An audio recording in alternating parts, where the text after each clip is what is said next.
Merci notre Père. Bénis ces instants, que tout ne soit que pour ta gloire. Oui, pour ta gloire. Au nom de Jésus. Amen. Oui, salue ton voisin de gauche et de droite avant de t'asseoir. Merci aux amis. Merci, saluez le voisin de gauche et de droite. Et nous allons reprendre place avant d'écouter ce que le Seigneur a pour nous aujourd'hui. Et qu'il soit béni pour ceux qui auront l'opportunité et la faveur comme nous de suivre à travers les médias. Nous sommes en train de parler des pointants par la grâce de Dieu sur les dangers d'une mauvaise association. Les dangers d'une mauvaise association. Nous avons parlé de l'association comme une relation humaine. Et cette relation humaine peut être bonne ou mauvaise.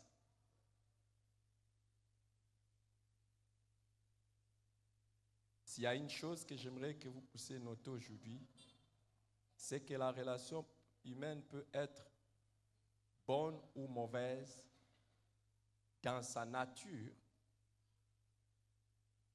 ou dans ses fruits, c'est-à-dire la nature même de la relation ou dans les fruits ou ce que porte comme résultat cette relation. Donc la relation peut être bonne ou mauvaise dans sa nature. C'est-à-dire que déjà cette personne, on ne devrait pas être avec, mais ça peut être aussi dans les résultats. Même si c'est une personne avec qui on devait être, mais ce que ça apporte comme résultat n'est pas bon. Nous avons donné les lois spirituelles de l'association. Nous en avons donné, et c'est toujours bien de le rappeler, l'association définit ce que nous devenons, qui nous devenons. C'était la première loi. Et je continuerai à vous dire, les jours où vous apprenez la sagesse de Dieu, vous pouvez prophétiser sur votre destinée seulement en regardant les genres des personnes que vous fréquentez ou les groupes dans lesquels vous adhérez. Ça va montrer qui vous allez devenir. Deuxième loi, nous avions vu, c'est que l'association définit la conduite que nous adoptons. Nos habitudes et nos comportements sont sans discussion influencés par ce que les personnes avec qui nous sommes. Et noter de manière directe ou indirecte. De manière directe ou indirecte. Et j'aimerais vous dire aujourd'hui, de manière consciente ou inconsciente. L'histoire que je vais vous rapporter aujourd'hui est dans la Bible. C'est concernant les enfants de Lot. Les enfants de Lot ont fait boire à leur père le vin pour que leur père puisse coucher avec elle. Mais si vous lisez, quand elles ont fait ça, elles étaient loin de tout le monde. Ils n'étaient qu'à 3. Ils ont eu une idée de faire boire à leur père pour que leur père puisse coucher avec elle afin d'avoir des enfants. Vous connaissez? C'est l'origine des Moabites et des Ammonites. Et qu'est-ce qu'elles ont dit?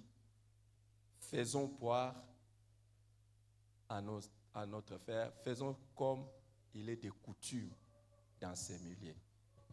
Donc, quand ils étaient à Sodome et à Gomorrhe, sans se rendre compte, ils étaient influencés par les comportements des gens de Sodome et Gomorrhe. J'ai donné un enseignement dans le passé que j'avais intitulé « Influencer sans se rendre compte ». Donc, même les milieux dans lesquels tu as choisi d'être, tu ne sauras pas que ça t'influence dans ton comportement. Ça t'influence dans ton comportement et dans tes habitudes.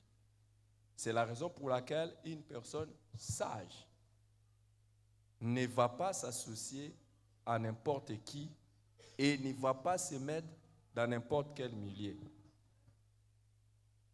Je vais vous dire que facilement, si vous êtes à Kinshasa et que vous vous associez aux Quinois, vous allez devenir comme un Quinois dans beaucoup de choses. Et vous-même, vous savez. Je ne vais pas dire c'est quoi. Et si vous êtes aussi dans un autre pays, dans un autre milieu, vous pouvez toujours, l'association, ça influence les comportements. Donc, peut-être pas aujourd'hui, et c'est ce qui est dangereux, peut-être demain, ça va sortir. Et qu'est-ce qui va sortir? Quelque chose que tu aurais vu ou copié chez quelqu'un avec qui vous étiez ou dans les groupes où tu étais. Nous avons vu troisièmement aussi que l'association ouvre la porte spirituelle soit à la bénédiction, soit à la malédiction. Donc, une personne avec qui vous êtes peut être la porte de la bénédiction ou de la malédiction dans votre vie. Aujourd'hui, je vous ajoute, l'association dans laquelle vous êtes peut être aussi la porte ou les groupes dans lesquels vous appartenez. Ça peut être la porte de la bénédiction tout comme de la malédiction. Je vous ai donné des exemples bibliques. Lot n'avait aucune promesse d'une bénédiction quelconque. Le fait seulement qu'il était attaché à Abraham, la Bible nous dit qu'il a été béni. Il avait eu même beaucoup de grandes richesses. Mais quand il s'est séparé avec Abraham, il a tout perdu.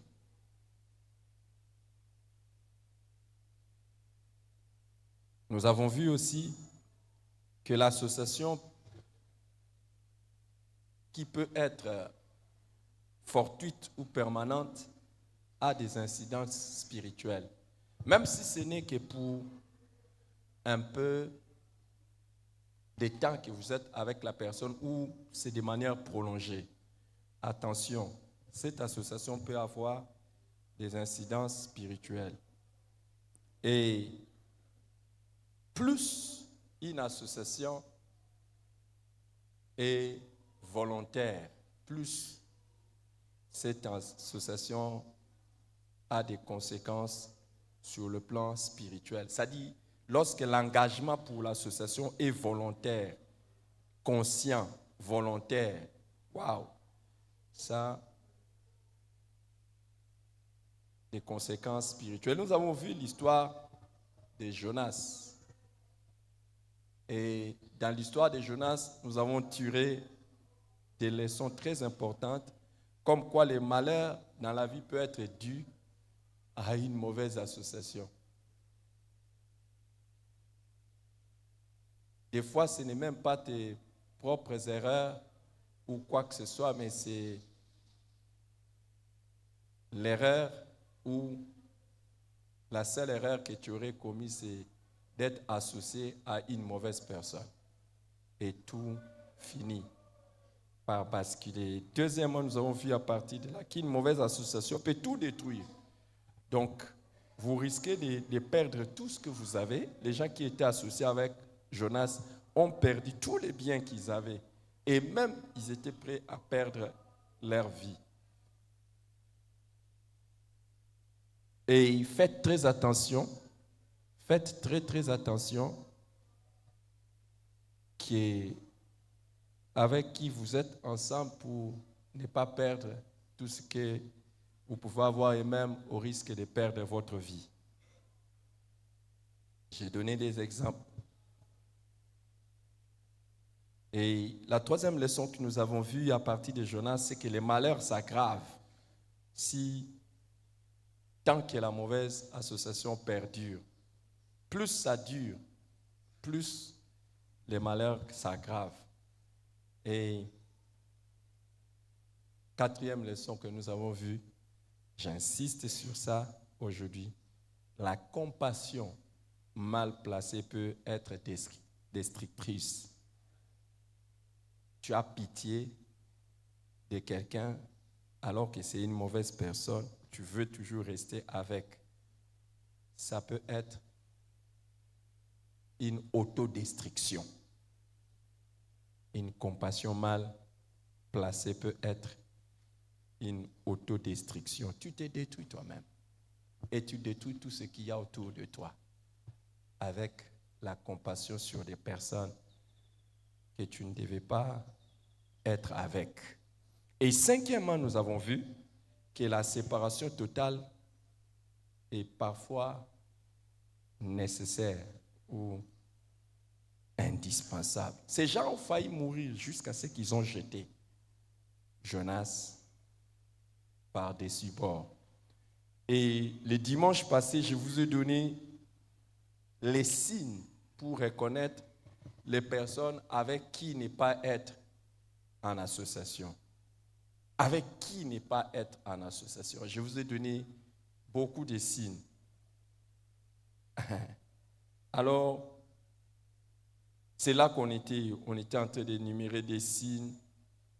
Waouh! Mais il y a quelques signes que je n'avais pas donnés aujourd'hui, que j'aimerais quand même vous donner de la part du Seigneur. Une personne qui s'associe aux mauvaises personnes est une personne avec qui ne pas s'associer. Une personne qui s'associe aux mauvaises personnes. C'est-à-dire, dès que tu vois que cette personne, elle est en association avec des mauvaises personnes. Donc, même si toi, tu n'as pas encore détecté en quoi elle est mauvaise, mais le fait seulement que elle est avec les mauvaises personnes, c'est déjà un signe suffisant pour que toi, tu ne te joignes pas à eux. C'est un signe. Dès que tu vois une personne, non, lui il est bien avec, non. Et c'est pour ça que, par sagesse, dès qu'une personne est associée à des mauvaises personnes, je prends distance.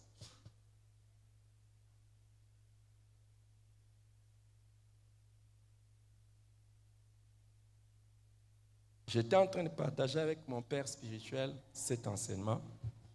Il m'a posé la question sur quoi j'étais en train d'enseigner. Je lui ai partagé. Il m'a dit, pendant que j'ai partagé avec lui, il m'a dit une chose. Je lui ai dit, je vais méditer sur ça parce que je dois ajouter ça. Il m'a dit, est-ce que tu as aussi enseigné ça? J'ai dit, non, je n'ai pas enseigné. J'ai dit, quoi? Il me dit, je vais te dire une chose aussi qui est dangereuse avec l'association, c'est que spirituellement, on t'identifie avec qui tu es associé. Spirituellement, on t'identifie avec qui tu es associé. Donc, je vais développer cette loi aussi. Vous savez, normalement, quand tu es avec des bonnes personnes, tout le monde dira que tu es une bonne personne. Quand tu es avec des mauvaises personnes, tout le monde dira que tu es une mauvaise personne. C'est pour ça qu'il faut faire attention avec qui tu es. On t'identifie aussi par rapport aux gens avec qui tu es. C'est toi qui penses que c'est innocent. Vous savez, même Jésus, il a dû se justifier parce que le fait qu'il allait seulement prêcher aux gens des mauvaises vies, les gens ont dit qu'il n'était pas un bon prophète. Parce qu'ils mangeaient, ils buvaient avec les pécheurs. Il faut faire très attention. Alors, dès qu'une personne est associée à de mauvaises personnes, il faut faire très attention. Mais spécifiquement, une autre catégorie de personnes qui sont des associés dangereux, ce sont des personnes qui sont en bonne relation avec tes ennemis. Si tu vois que quelqu'un est très bien avec tes ennemis, mais il est aussi très bien avec toi, sache que tu as affaire à un Dalila. Donc, il te dorlote, il te met dans ses genoux, il est bien. Et ça va loin. Même ton mari ou ta femme, mais qui est bien avec tes ennemis. C'est la raison pour laquelle moi je vais vous dire la vérité aujourd'hui. Tu es l'ennemi de ma femme, je ne peux pas jamais être bien avec toi. Jamais.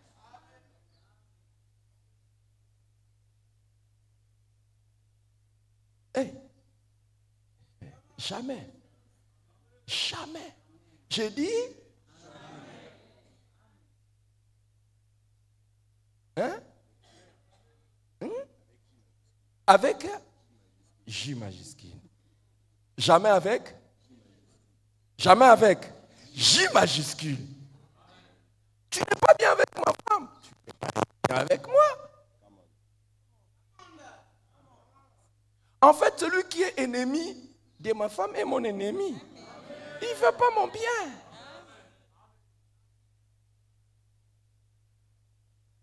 Hein? Imaginez que quelqu'un soit l'ennemi de ma femme et moi je sois bien avec. Qu'est-ce que ma femme va dire de moi? Hein? Hein? Comment ça? Sous-spout. C'est terrible. Écoute, tu es bien avec mes ennemis, je vais m'imaginer de quoi vous parlez. Qu'est-ce que vous vous dites quand vous êtes ensemble? Est-ce que ce n'est pas que vous êtes en train de faire... Non. Est-ce que vous n'êtes pas en train de chercher à découvrir chez mon partenaire d'où me vient la force? Parce que pour Samson, c'était quoi? Les cheveux. Les ennemis sont en train de chercher d'où lui vient la force. Alors, ils savent qu'il est bien avec sa femme. Donc, entrons pas.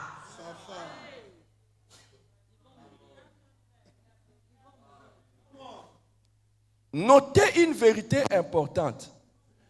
Beaucoup de fois, les ennemis, pour vous avoir, chercheront à être amis de votre ami.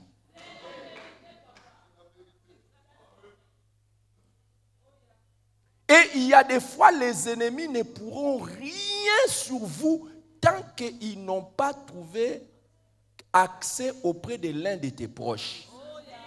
C'est ce qui s'est passé avec Judas. Imaginez que les ennemis de Jésus cherchaient comment le tuer. Mais ils n'arrivaient pas jusqu'à ce qu'ils trouvent un ami de Jésus. C'était qui? Judas. Et celui qui avait dit, je vais vous les montrer par quoi? Un baiser. Donc attention à ceux-là que vous saluez par quoi? Un baiser. Mais au même moment, vous les saluez par un baiser, mais lui s'entend bien avec tes ennemis.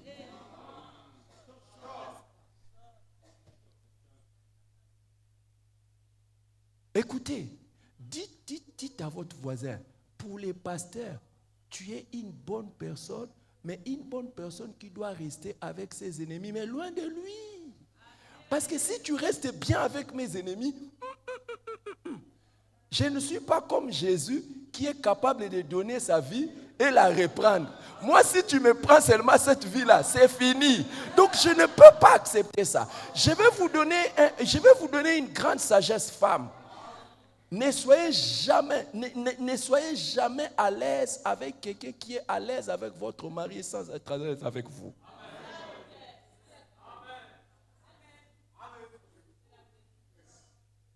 Ah oui.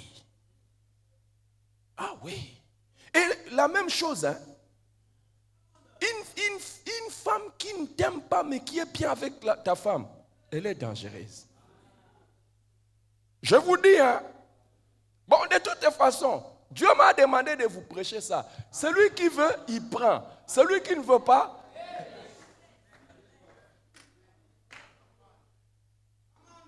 prenez place, s'il vous plaît. Prenez place et écoutez avec attention. C'est très important.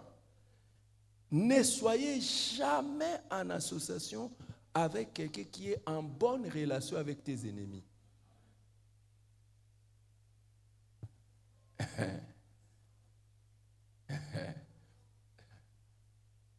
Pose un peu la question à ton voisin. Il est en bonne relation avec moi. Il parle de quoi avec mes ennemis? Demande à ton voisin. Il est en bonne relation avec moi, mais il parle bien avec mes ennemis. De quoi? De quoi ils sont en train de parler? Hein? Est-ce que quelqu'un comprend que c'est de l'imprudence? C'est une grande imprudence de continuer à mettre autour de toi quelqu'un qui est très bien avec les gens qui te cherchent du mal. C'est une grande imprudence. C'est une grande imprudence.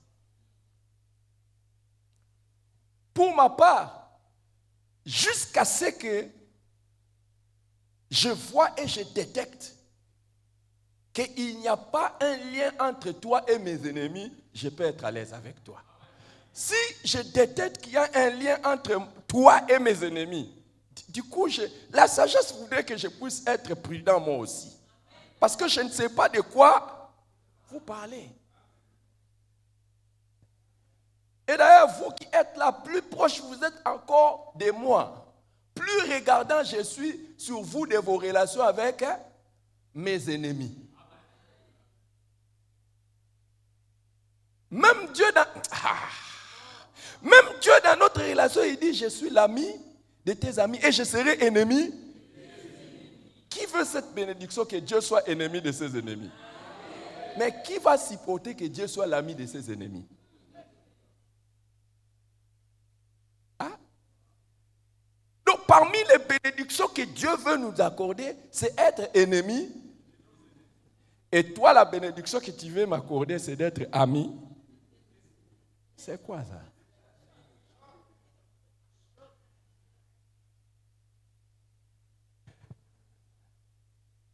Oh non, je ne comprends pas pourquoi il a changé. Je ne comprends pas pourquoi il a changé comme ça. Je ne comprends pas pourquoi il me regarde comme ça. Oh, mais j'ai détecté que tu es très bien avec mes ennemis. Et je suis devenu comment? Prudent. Je suis prudent.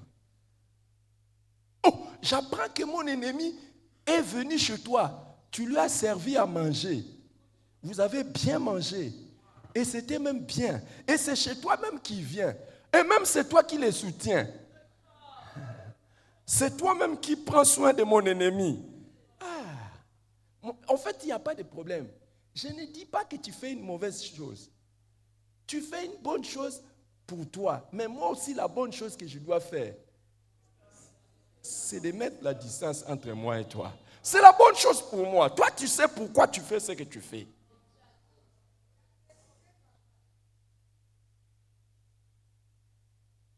Les choses que je vous dis, la personne qui ne verra pas l'importance de ça, c'est un bébé qui ne connaît pas encore ce que les ennemis peuvent faire à quelqu'un. Et je veux vous dire, les choses que je suis en train de vous partager, c'est celui qui va jouer avec ça. C'est celui qui n'a jamais réussi dans sa vie ou qui ne veut pas réussir. Mais si tu veux réussir ou que tu commences à réussir, c'est en ce moment-là que tu sauras qu'est-ce que les ennemis sont capables de faire.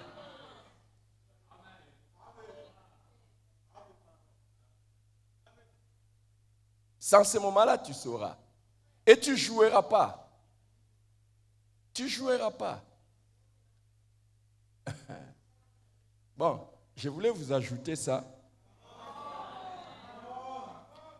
pour que je vous partage aujourd'hui Comment reconnaître une mauvaise association?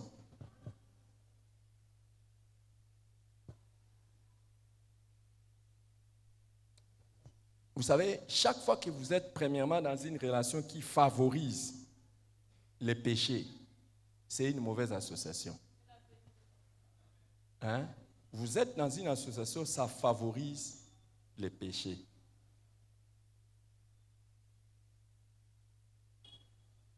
Vous savez, si vous êtes avec des bonnes personnes, vous allez voir que c'est comme si les péchés, ça devient difficile. Mais il y a des gens, quand vous êtes avec lui ou avec elle, c'est comme si le péché est activé. Les tentations sont activées et vous devez pécher. Mais puisque je voudrais vraiment qu'on arrête cette série aujourd'hui, laissez-moi continuer. Il y a beaucoup de choses que Dieu a envie de faire. Une relation aussi qui détériore votre vie spirituelle. Vous voyez que quand vous êtes avec cette personne, c'est comme si votre vie spirituelle, ça ne va pas. C'est la deuxième catégorie. Il y a beaucoup d'exemples qu'on peut donner, mais laissez-moi juste vous nommer parce que l'enseignement d'aujourd'hui est bien plus autre chose. Une relation qui vous éloigne de la volonté de Dieu. Depuis que vous êtes dans cette relation, vous voyez que vous êtes de plus en plus en train d'aller loin de la volonté de Dieu. Une relation aussi qui vous décourage dans les services de Dieu. En fait, c'est une mauvaise relation, une mauvaise association. Normalement, une bonne relation, c'est une relation qui vous excite, qui vous incite au service de Dieu. Il y a des personnes, quand vous êtes avec lui, si même vous pouvez trouver l'occasion de ne pas servir Dieu, c'est même ça qui est mieux. Et il fait tout pour vous éloigner du service de Dieu. Mais aussi, cinquièmement, une relation qui vous vole votre liberté. La personne veut vous contrôler. Une relation qui vous vole votre liberté. C'est comme si vous n'êtes plus libre de faire ce que vous voulez. Et c'est l'esprit de contrôle et de domination. Il y a des gens qui ont cet esprit. Et quand vous voyez cet esprit commencer à opérer, c'est ce que la Bible appelle l'esprit de Jézabel. C'est une forme de la sorcellerie.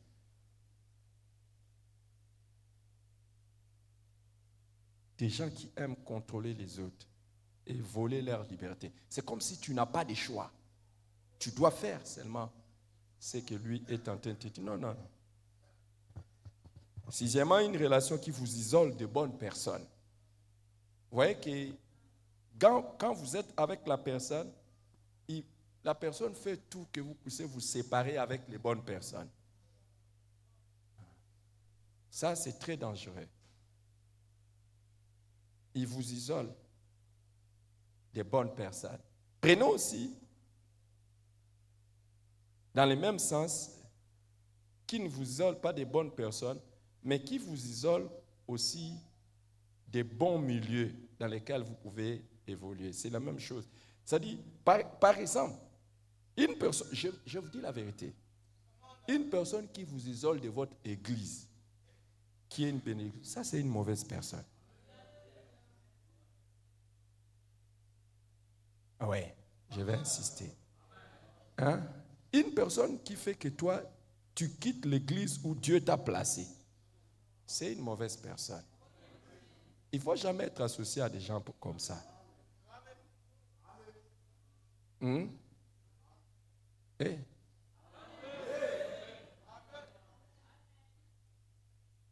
Dans l'histoire de cette église, je regretterai toujours. Je regretterai ça toujours. Il y a des fois, je parle de ça avec certains qui sont ici, qui sont des responsables. Il y a des gens qui, dans cette église, non seulement qu'ils étaient des grandes bénédictions pour nous, mais l'église était une grande bénédiction pour elles. Mais depuis qu'ils ont quitté, c'est fini. L'histoire est partie. Écoutez, ce n'est pas dans n'importe quelle église que tu vas évoluer comme tu évolues. Hein. Et le Seigneur, évidemment, il y a des gens qui sont ici par accident. Mais il y a des gens que Dieu a amenés ici et ils savent que c'est ici le lieu de ma bénédiction. Et il y a des signes. Il y a des signes. De toute façon, si vous trouvez, écoutez, si vous trouvez que ce n'est pas ici que vous devez être, si ce n'est pas ici que vous devez être, je l'ai dit, vous êtes tellement libre. Il faut partir là où vous allez être à l'aise. Mais si vous savez que ici, c'est le lieu de votre bénédiction, donc il ne faut jamais permettre à quelqu'un de venir même, il te dit, tu ne vois pas, il y a eu ça, est-ce qu'on ne peut pas? Est-ce qu'on ne peut pas? Et puis tu vas quitter, et des fois tu vas te rendre compte que tu as quitté, la personne est restée. Il y a beaucoup qui ont quitté l'église, qui sont partis, mais les personnes qui les ont influencés sont restées ici. Maintenant, regarde là où tu vas partir, qu'est-ce que tu vas devenir? Hein? Demande pas à ton voisin, tu es ici par la volonté de Dieu ou bien par accident?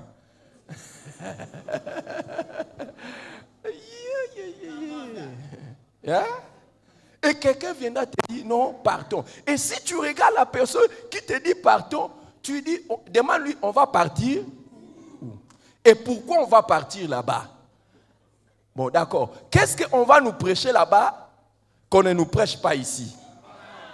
Ok. Oh non, toi tu ne vois pas qu'il y a des problèmes ici. Ah, là où nous partons, il n'y aura pas de problème. Même au ciel, il y a eu un problème. Le diable a voulu prendre la place de Dieu. Il n'y a pas de problème. Salut.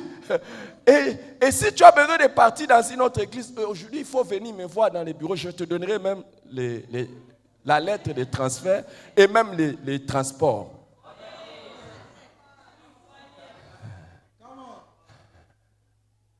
Je vais te donner et la lettre de transfert et les transports. Et l'argent des arachides à manger en chemin. On ajoute les bananes, pas les poissons. C'est dur. Hein? Sans toi, écoutez les amis, on en parle, on est en train de rire, mais c'est comme ça qu'on a détruit la destinée des gens. On t'éloigne des bonnes personnes et des bons milieux où tu devais être. Vous savez, dans la Bible, il est écrit, c'est Dieu qui parle. Je vous donnerai des bergers selon mon cœur. Ils vous paîtront avec sagesse et intelligence. Et lorsque vous aurez multiplié. Donc, en fait, la destinée d'une brebis est attachée au berger que Dieu lui a donné.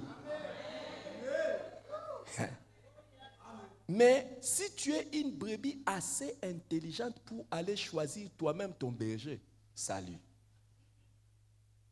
La vraie brebis qui est intelligente va chercher à reconnaître qui est le berger que Dieu m'a donné et qui est en train de me paître avec sagesse et intelligence. Alors, je te donne un critère pour quitter cette église. Et c'est un bon critère. Asseyez-vous pour que tout le monde me voie. Asseyez-vous. Les jours où tu sens que je ne suis pas assez intelligent et assez sage dans la manière de te diriger selon Dieu, il faut choisir un bon pasteur. Il faut aller dans une église et aujourd'hui, il y a beaucoup de possibilités qui s'offrent. On écrit les églises dans les affiches, dehors dans les portes. Tu peux entrer sur Internet, tu peux suivre et tu regardes. Oh, ce pasteur ici, il va prendre soin de moi avec sagesse et intelligence. Et je vais multiplier. Je pars. Et ne t'en fais pas. Donne l'information au pasteur que c'était librement que mon ex-pasteur m'a dit de venir. Et j'ai senti qu'il n'était pas assez intelligent, assez sage pour me paître selon Dieu. Hein? Oh oui! Quand je raisonne, la manière dont il me dirigeait, les décisions qu'il prenait sur l'Église et sur moi, je me rends compte que non, ça ne va pas. Comment il peut me demander que je sois là en train de faire la chaîne de prières chaque semaine? Moi, ça, c'est pas ça. Il peut insister, il doit insister que je dois assister aux études bibliques, à l'intercession, je dois servir. Si je ne sers pas, il ne me met pas à l'aise. Hein? Et puis, tu fais quelque chose, il te discipline. Non. Ça ne va pas, ces pasteurs. Il ne met pas les gens à l'aise quand ils ne servent pas Dieu. Non. Moi, j'aimerais être à l'aise, servir ou ne pas servir. Et puis, la manière dont il met les gens sous discipline, ce n'est pas comme ça. Hein? On ne met pas les gens comme ça sous discipline. Moi, j'ai senti que ce n'est pas comme ça qu'on met les gens sous discipline. Je ne sais pas. Et c'est pour ça que je suis venu. Et tu dis ça au pasteur là. Donne toutes les raisons. Et à un moment donné, tu peux dire non, il n'était pas assez intelligent, il débordait aussi dans les temps. Pendant qu'il prêchait, il débordait aussi. Et puis, va même plus loin. Au lieu de rester tranquille sur la chair, il se promène.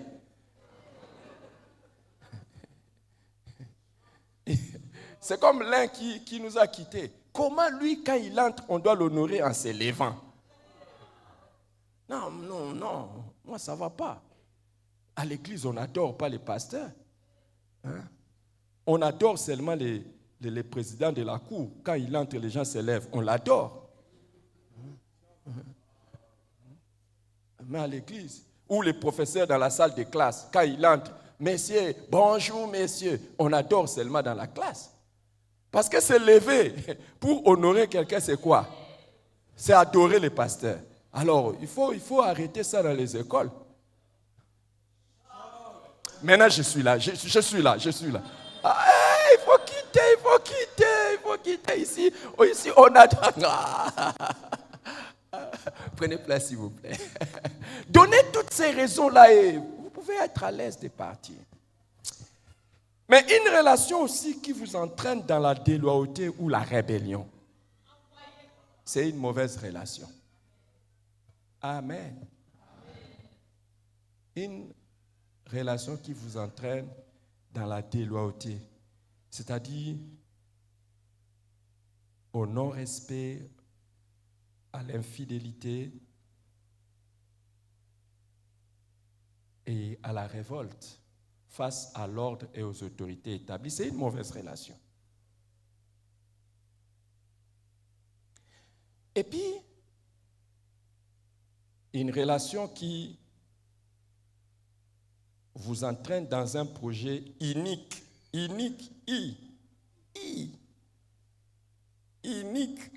J'ai bien prononcé.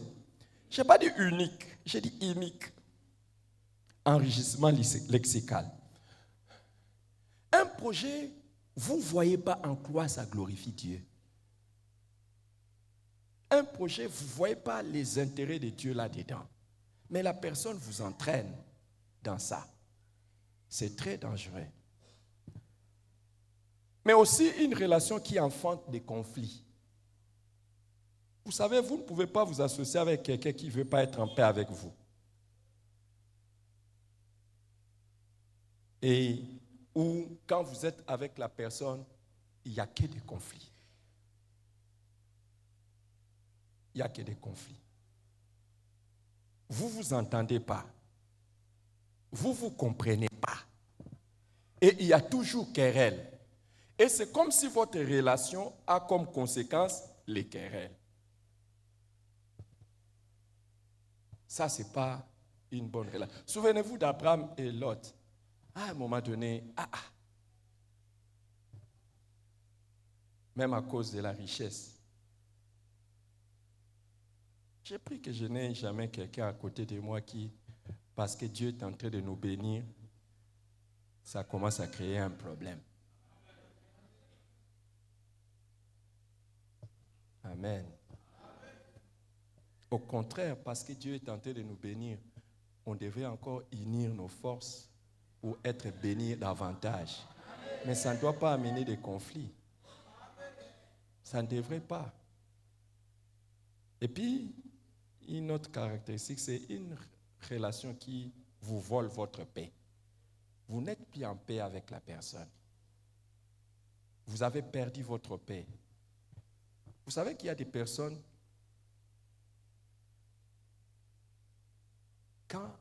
dès que vous les voyez, vous n'êtes plus à l'aise. Vous n'avez pas la paix. Vous n'êtes pas bien. Il ne faut pas vous associer à la personne.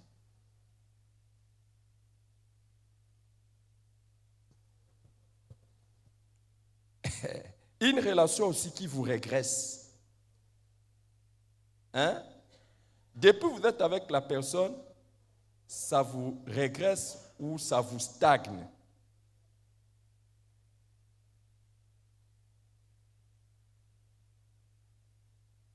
Demande pas à ton voisin, si je m'associe avec toi, on va avancer ou bien on va stagner ou bien régresser.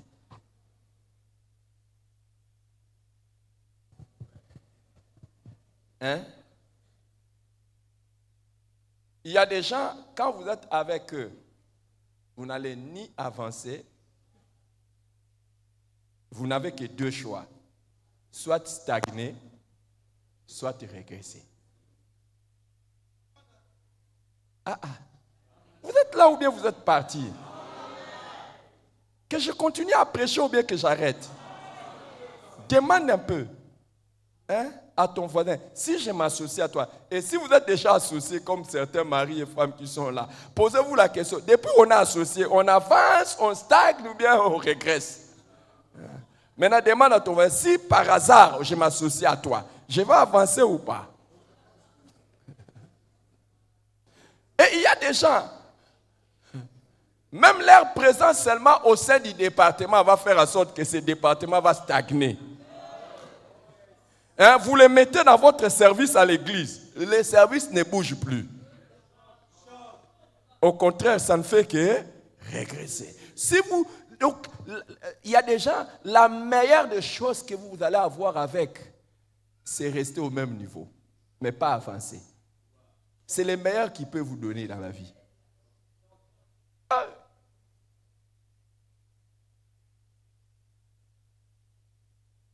Ce que je vous dis, c'est même dans le monde.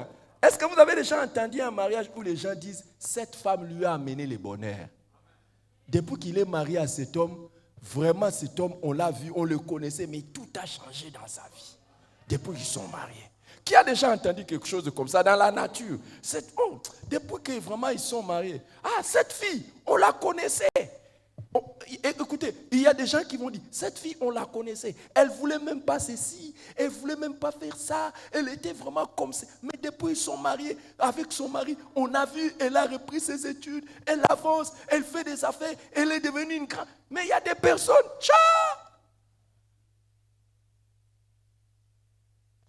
soit vous stagnez, soit vous régressez. Même vos parents, je prends l'exemple des mariages, même vos parents qui ont payé l'école maternelle, primaire, secondaire et université, ils sont en train de regretter à cause de ces mariages. Parce que c'est comme si tous ces diplômes-là, ça devait servir seulement pour la cuisine. À cause de son mariage-là, de ton mariage-là.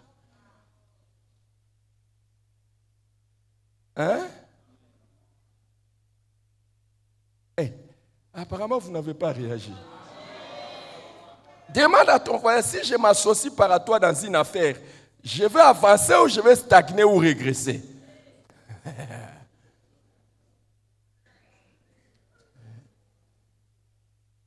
Il y a des gens comme ça.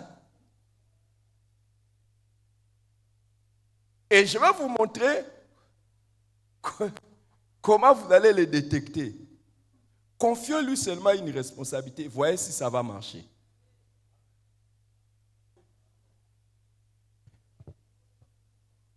Il y a des gens, si vous lui donnez quelque chose, ça ne va pas marcher. Tu pousses, tu donnes les moyens. Hein? Tu donnes les moyens et toi-même tu viens agir. Non, je ne sais pas. Mais ça ne bouge pas. Et continue à t'associer avec ce genre de personnes comme ça là. Toi aussi, tu ne vas pas bouger.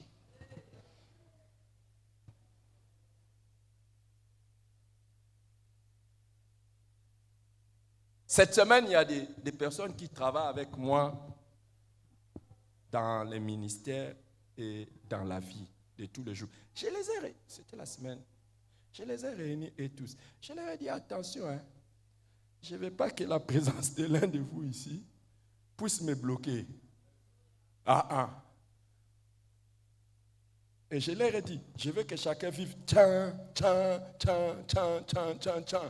Et je leur ai dit, attention, tchan.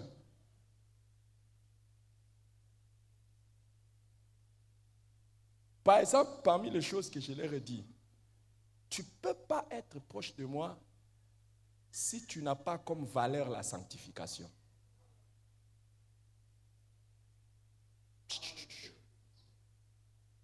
Non. Donc, même quand nous devons travailler avec toi, si j'ai le choix de choisir entre un maçon et un charpentier, je vais choisir d'abord celui qui marche dans la sanctification. Et je leur ai dit, si quelqu'un ne marche pas dans la sanctification autour de moi, je ne vais pas. Parce que le fait seulement que tu associes une mauvaise personne peut bloquer tes projets. Et je leur ai dit une deuxième chose, c'est que je ne veux jamais quelqu'un qui soit proche de moi et qui ne paye pas la dîme. Surtout dans les affaires. C'est la raison pour laquelle certains parmi vous, puisque je veux me rassurer, c'est pour ça que j'ai demandé, au lieu de mettre vos dîmes dans les paniers, il faut que je voie ça moi-même. C'est une garantie pour moi. Et parmi les choses pour lesquelles je vois que quelqu'un est très bien dans le ministère, c'est qu'il est fidèle dans les dîmes. Il faut travailler avec les personnes comme ça. Les gens qui ne payent pas leurs dîmes, ou tu ne sais pas, ils payent pas. Ce n'est pas trop d'assurance. Hein? Apparemment, j'ai...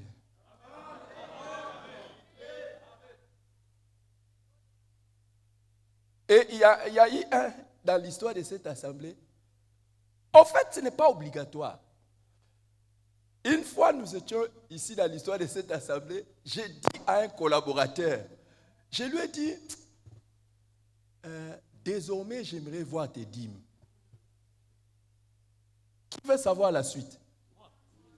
Il a quitté l'église. Je lui ai dit simplement, désormais, je vais voir tes dîmes.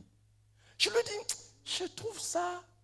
En fait, j'ai prié pour tous ceux qui payent leurs dîmes. Et nous prions, pas seulement moi. Toute l'église, nous prions pour ça.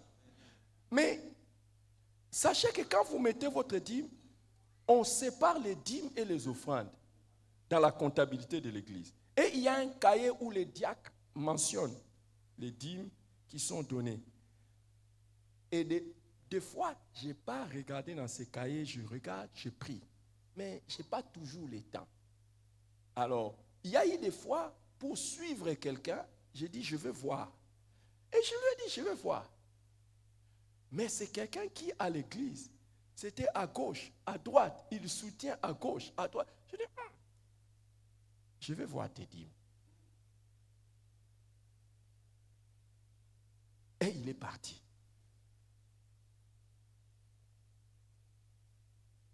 Est-ce que j'ai dit, je vais manger tes dîmes?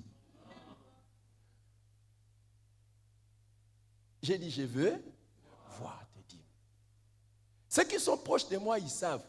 Il y a même des gens, quand quelqu'un dépose l'enveloppe dans mon bureau. J'ai dit même à mes collaborateurs que personne ne mange ça.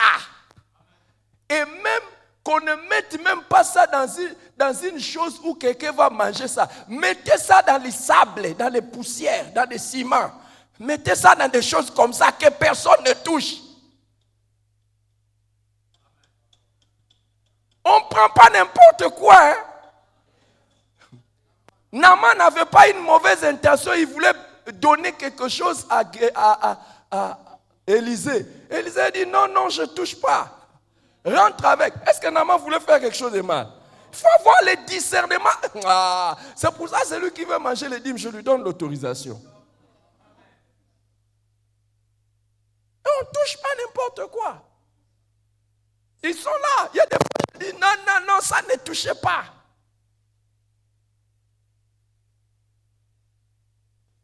Et je dis, ne mettez même pas dans l'argent global. Ça, achetez même ciment.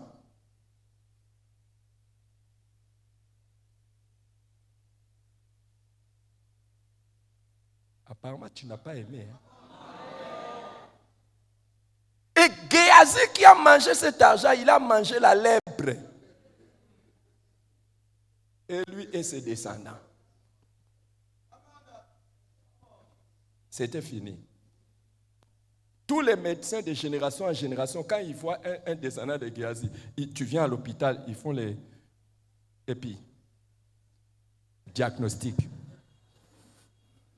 Lèpre. Mais, Géhazi.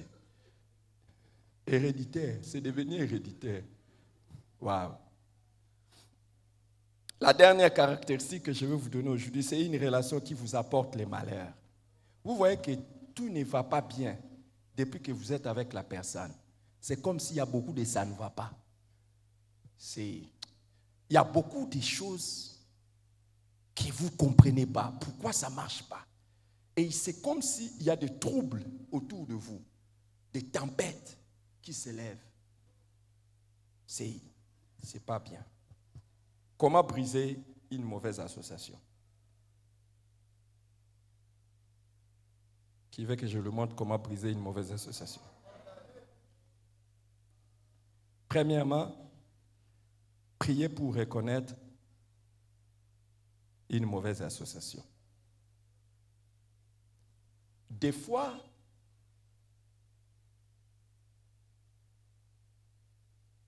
nous pouvons voir, mais des fois, nous ne saurons pas que telle ou telle personne, c'est une mauvaise association. C'est pour ça que les gens, à l'époque de Jonas, dans le chapitre 1, ils ont prié. Ils ont dit, qui nous attire? C'est malheur. Des fois, ça sautera du coup, mais des fois, il faut prier. N'oubliez pas, la Bible dit, n'ajoutez pas foi à tout esprit. Quand on dit n'ajoutez pas foi à tout esprit, la Bible dit examinez toutes choses. Car plusieurs antéchrists sont au milieu de nous. Ça veut dire que il faut pas, des fois, il ne faut pas être trop, trop crédule. Des fois, je ne dis pas qu'il faut devenir soupçonneux. Mais il ne faut pas toujours donner foi à n'importe qui. Il faut prier. Et c'est la raison pour laquelle je demande à ceux qui ne sont pas encore mariés, ne choisissez pas seulement. Priez pour le choix. De tous vos critères pour les mariages, priez. Et comment briser aussi une mauvaise association? Deuxièmement, se séparer dans la paix si c'est possible.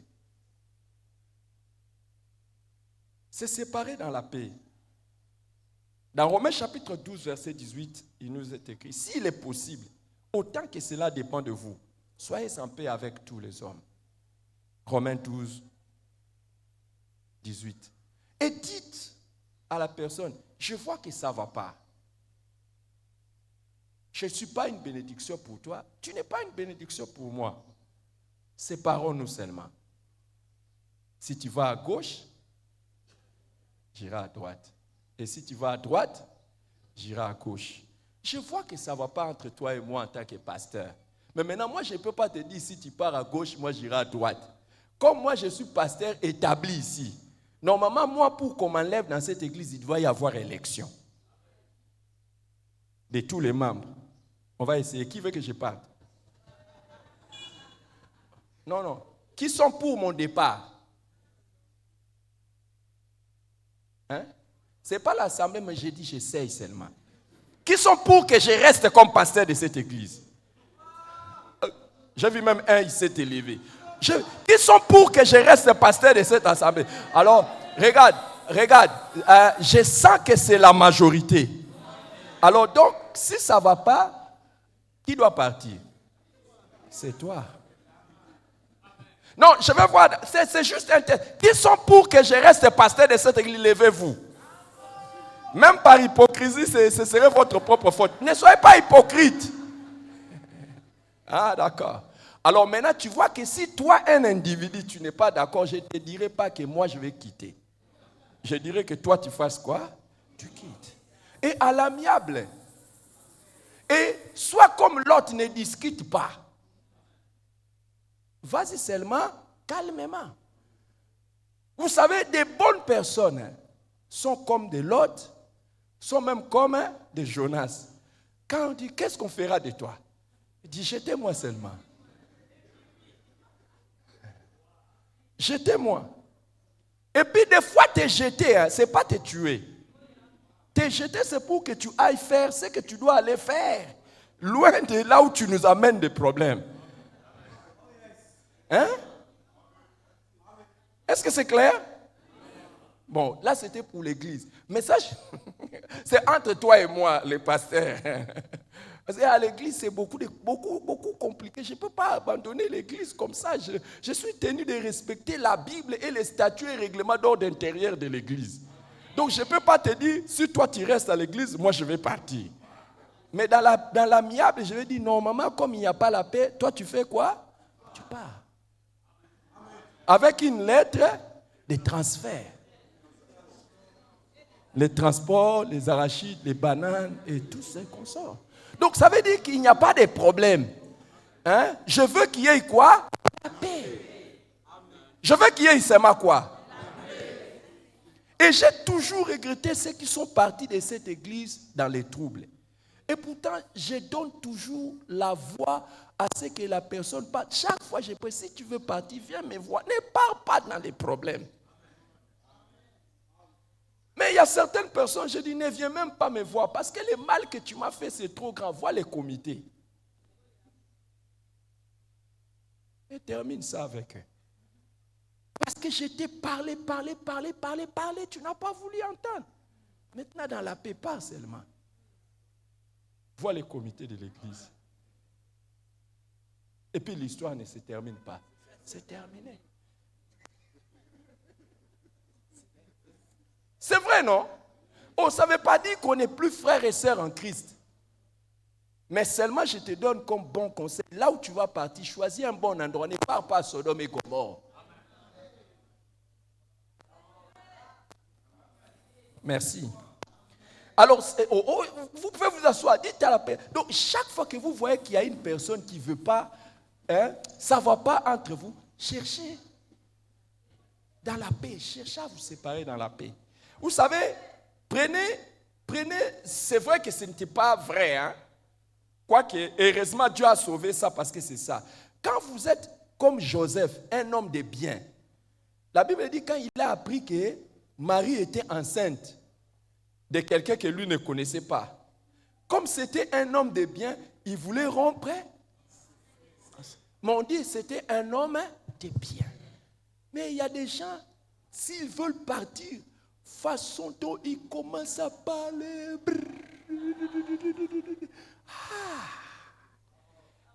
Ils voient les membres de l'église. Vous savez, j'étais avec vous. Je suis parti. C'était à cause de... Oh, ça va?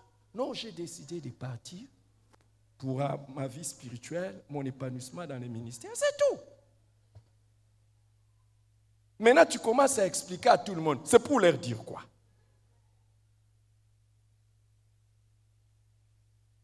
que nous aussi on explique tout.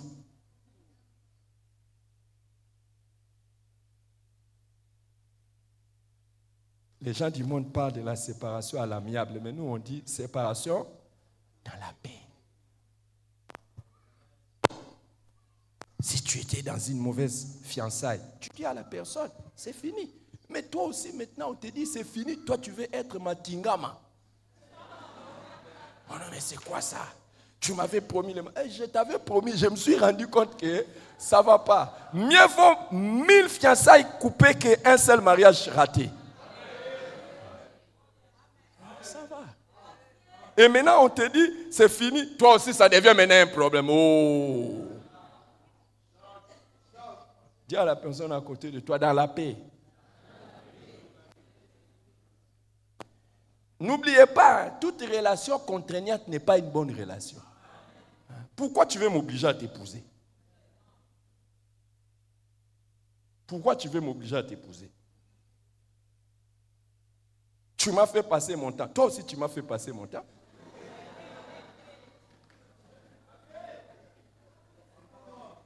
Hein? On s'est fait passer le temps.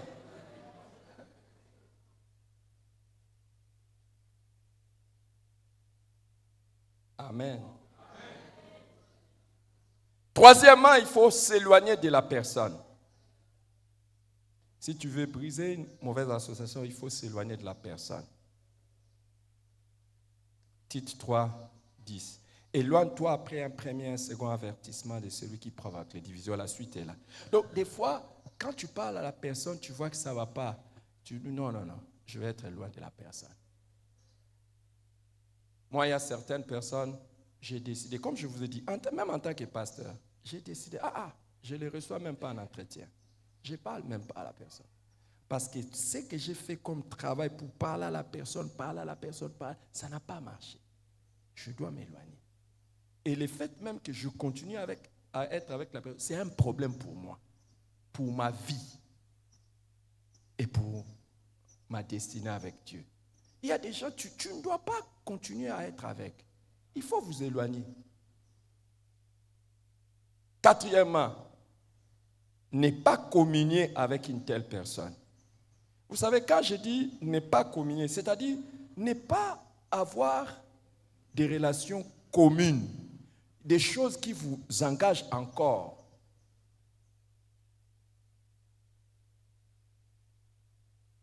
Il y a des fois, la Bible parle très bien que nous. Dans 1 Corinthiens chapitre 5, verset 11, que nous avons lu, il est écrit, maintenant ce que je vous ai écrit, c'est de ne pas avoir des relations avec quelqu'un qui se nomme frère et impudique, ou cupide, ou idolâtre, ou outragé, ou ivrogne, ou ravisseur, de ne même pas manger avec un tel homme. Je ne sais pas comment tu veux manger avec tout le monde, tu veux partager avec tout le monde, et comment tu ne comprends pas que les gens ne t'invitent plus? Ou pourquoi tu ne m'invites plus? Et pourquoi on ne mange plus ensemble? Mais les gens se sont rendus compte que tu n'es pas une personne avec qui on peut manger.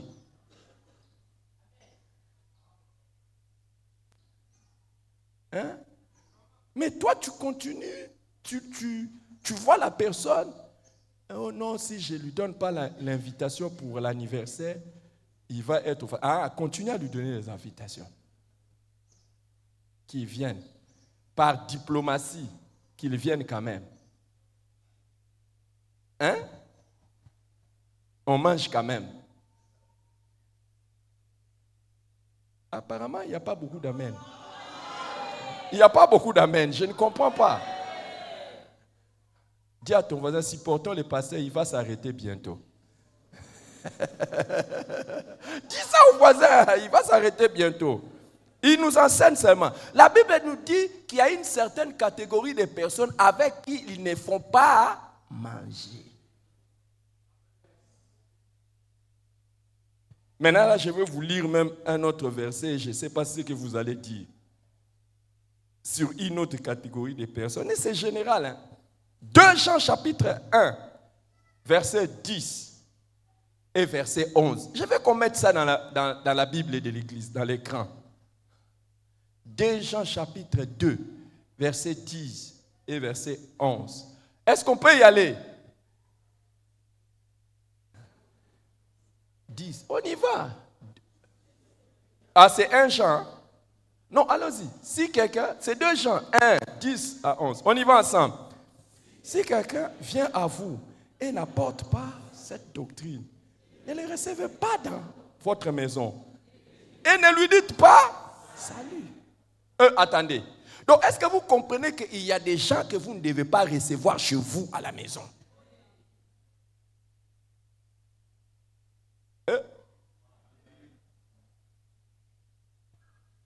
Donc, il y a même une catégorie de personnes. Vous savez, il y a des voix. Oh non, il était venu, je ne sais pas quoi faire. Qu'est-ce que je devais dire? Non, non. Mon frère, tu viens? Je dis non, non, pardon. Pardon. Ah, ça va? Oh, merci. Merci. Oh non, à l'église. À l'église. Qu'on se voit à l'église.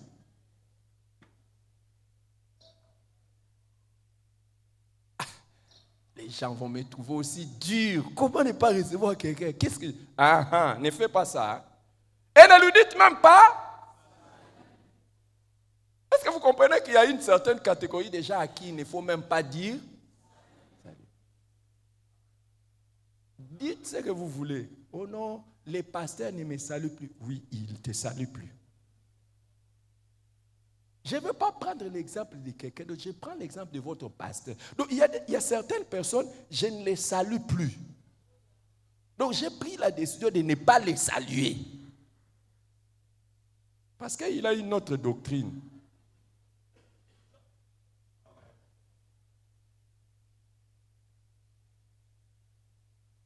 Maintenant, regardez le verset 11, qui est grave. La suite. Car celui qui lui dit salut participe à ses mauvaises œuvres.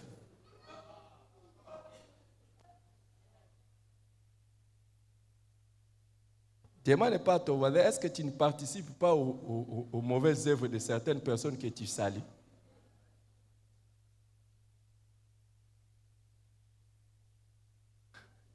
Il y en a qui participent aux mauvaises œuvres de certaines personnes en commentant leur statut. Hein? Tu commentes leur statut et tu commentes leur publication.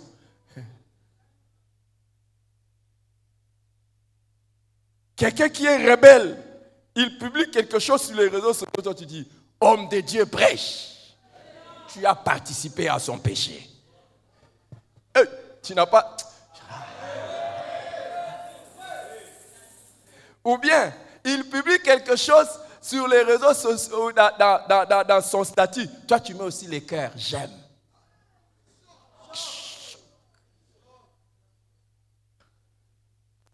Hey.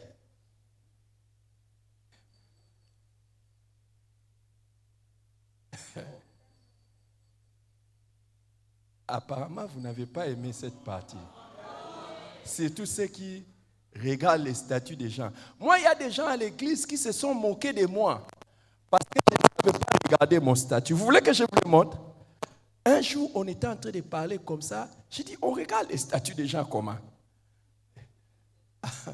Alors, ils étaient en train de se moquer de moi. J'ai dit, un jour, je vous montrerai à l'église que vous vous êtes moqué de moi parce que je ne savais pas regarder les statuts des gens.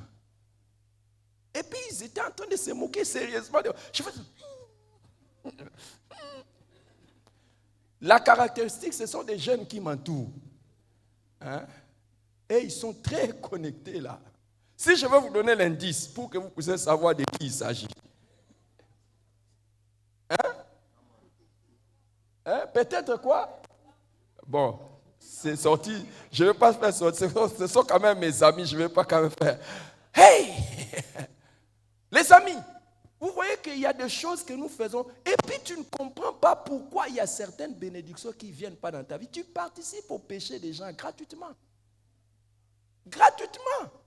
En t'associant à ces personnes et en continuant à être cool avec ces personnes. Tu participes à leur péché. Et je vous ai déjà prêché. Il y a certaines personnes, il ne fallait pas les saluer pour qu'ils se sentent culpabilisés. et qu'ils se repentent. Mais toi, tu les réconfortes même.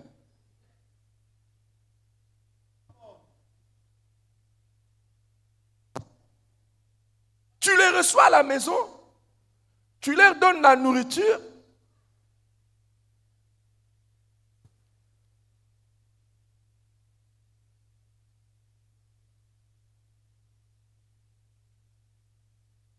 Jean, on appelle l'apôtre Jean, c'est l'apôtre de l'amour. C'est lui qui a prêché beaucoup sur l'amour. Jean. Si vous regardez, l'amour, on l'appelle l'apôtre de l'amour. Mais c'est lui aussi qui dit, il y a certaines personnes, ne les recevez pas. Et ne leur dites pas salut. C'est toi qui penses qu'aimer quelqu'un, tout ça.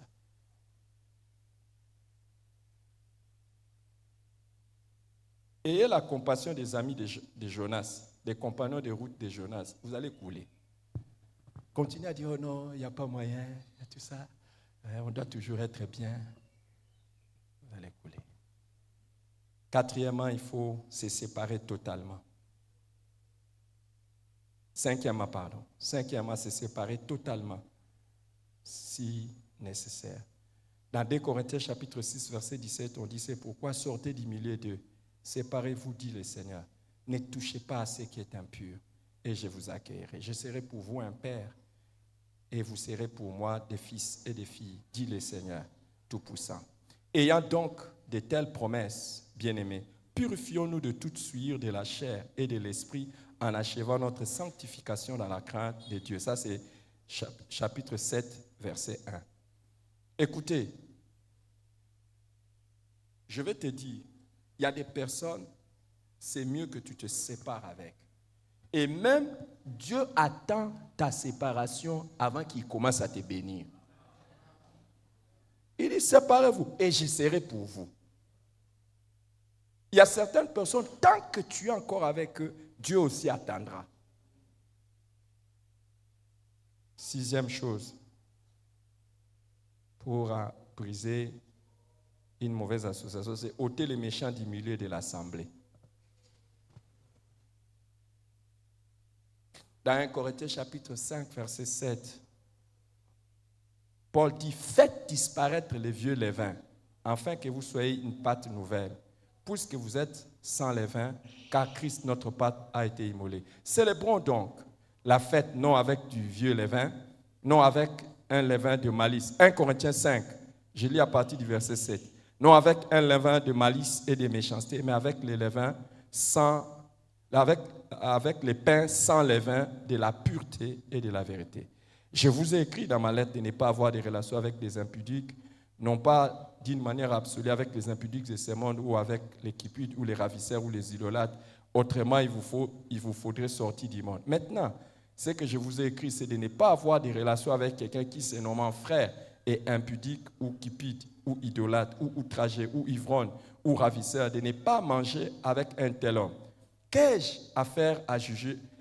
en effet à juger ceux du dehors? N'est-ce pas ceux du dedans que vous avez à juger? Pour ceux du dehors, Dieu les juge. Ôtez les méchants du milieu de vous. Des fois, il ne faut pas attendre que Dieu fasse des choses pour toi. Et surtout dans l'église, ne prions pas seulement.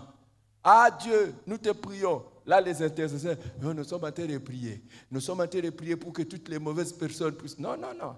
Des fois, c'est à l'église de prendre la décision de ôter les méchants du milieu de l'assemblée.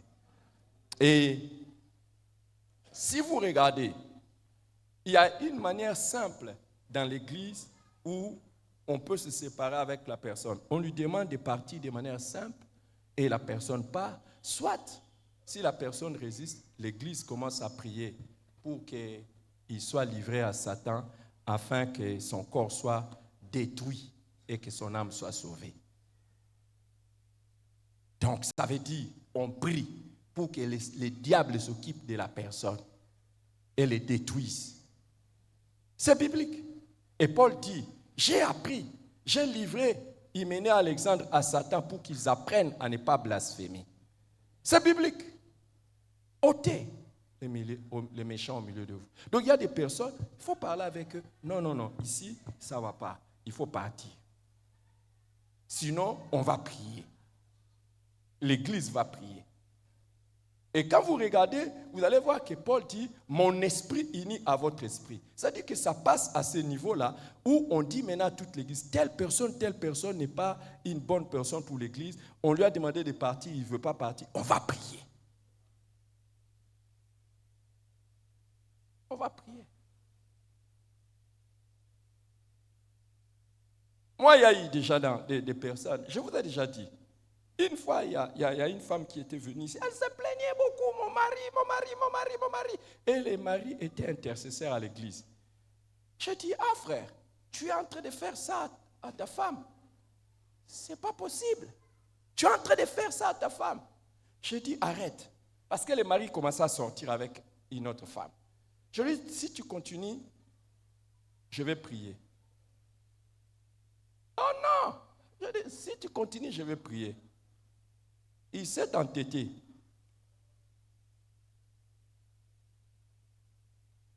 J'ai demandé à la femme, c'est avec qui que cette personne sort?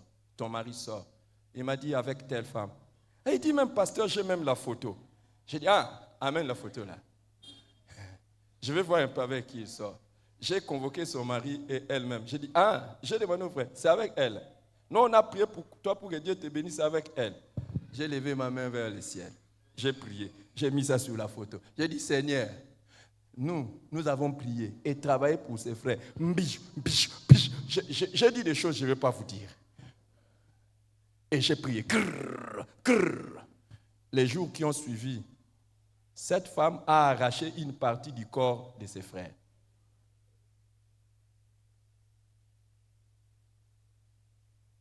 Je ne vais pas vous dire c'est quelle partie qu'il a arrachée.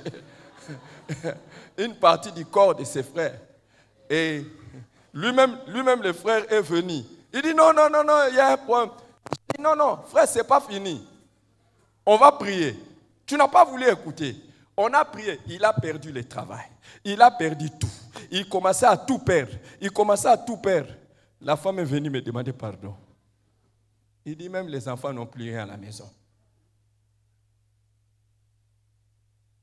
Et ça, c'était encore une autre étape. Après, je lui ai dit, si tu veux, on va prier. Le Seigneur va les reprendre. Il va aller se reposer auprès du Père. Il y a eu des cas ici à l'église. Je vous ai déjà dit. Il y a 2 papas ici à l'église à qui j'ai déjà dit ça. Je vais prier pour que tu partes. Comme ça, tu vas te reposer. Et puis, tu nous laisses tranquilles. Hein? Je vais demander ça à l'église. On va prier. On va demander à Dieu, oh Seigneur, qu'il parte et qu'il se repose. Heureusement, les 2 ont eu l'humilité. Ils ont dit, oh non, pardon. Je vais changer. J'ai dit, si vous ne changez pas, je vais prier. Hein? Oh, il y a des gens qui n'acceptent plus. Je dis, comment tu peux être à l'église? Et à l'église, on commence à dire que nous tous, nous faisons comme ça. D'accord, tu peux tomber dans les mal. Mais quand on t'exhorte, tu te répands. Tu te répands, c'est normal, non? Quelqu'un peut faire l'erreur, tu te répands. Mais ok, toi, au lieu de te repentir, tu veux t'entêter. D'accord, on va prier.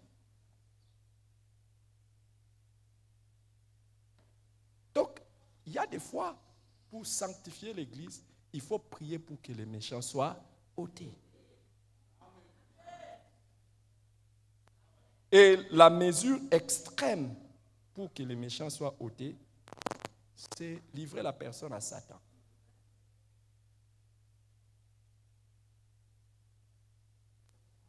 Mais c'est simple.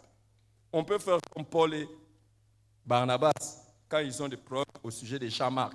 Ils disent, non, si toi tu veux, tu les prends. Moi, je continue sans Jean-Marc. La séparation existe. Même dans l'église et dans le ministère, la séparation existe.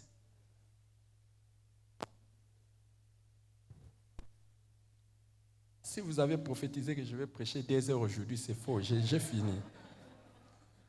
Le dimanche passé, j'ai prêché 2h30 environ. Et vous avez été assez bon pour revenir aujourd'hui. J'espère que vous serez assez bon pour appliquer cela. pour demander à Dieu de nous donner à tous la sagesse de mettre en pratique cette parole. Seigneur, délivre chacun de nous des mauvaises associations.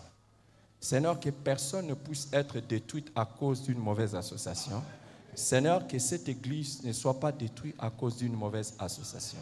Seigneur, c'est ma prière. C'est ma prière pour ceux qui sont dans cette assemblée. Et même ceux qui sont en train de suivre en ligne et qui seront en train de les suivre de génération en génération. Si quelqu'un a un bon esprit, préserve-lui d'une mauvaise association. Et que tu donnes à celui qui est comme Jonas, qui a senti que c'était lui la cause de mal. Il s'est repenti. Il a dit, laissez-moi entre les mains de Dieu. Tu peux donner aussi la repentance à une personne. Et nous tous, tu nous as interpellés pour que nous puissions nous demander, suis-je une bénédiction avec les personnes avec qui je suis associé ou bien non?